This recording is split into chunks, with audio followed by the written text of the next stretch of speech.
This video is about windburn on steeplechase arborvitaes.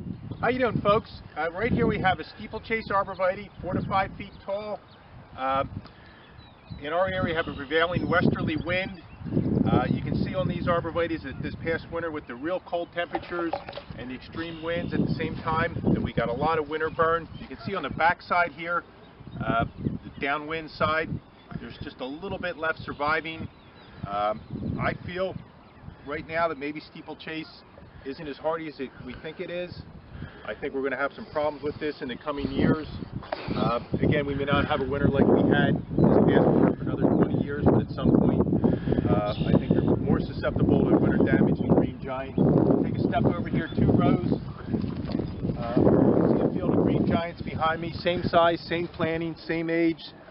Everything culturally is the same, and the green giants came through the winter fine. Further down this field where the ground was a little bit wetter, we've had a lot more damage. So I think there's probably maybe an oxygen problem where the roots just weren't as strong as we're in the better drained area. But we probably lost 50% of our steeplechase this past winter due to winter burn, winter freeze damage. Okay, well, thank you very much, Mike. And we at Highland Hill Farm, we recommend the green giant because we do believe it is a hardier plant than steeplechase. However, the steeplechase has its place in the landscape because it doesn't grow quite as big as the green giant.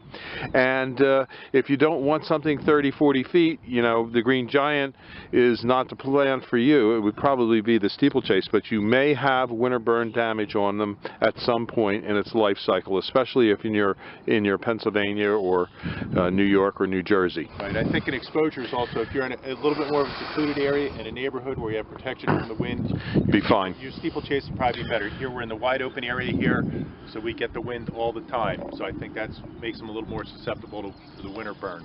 Okay, well, thank you very much, Mike. We'll see you. Thanks, Bill.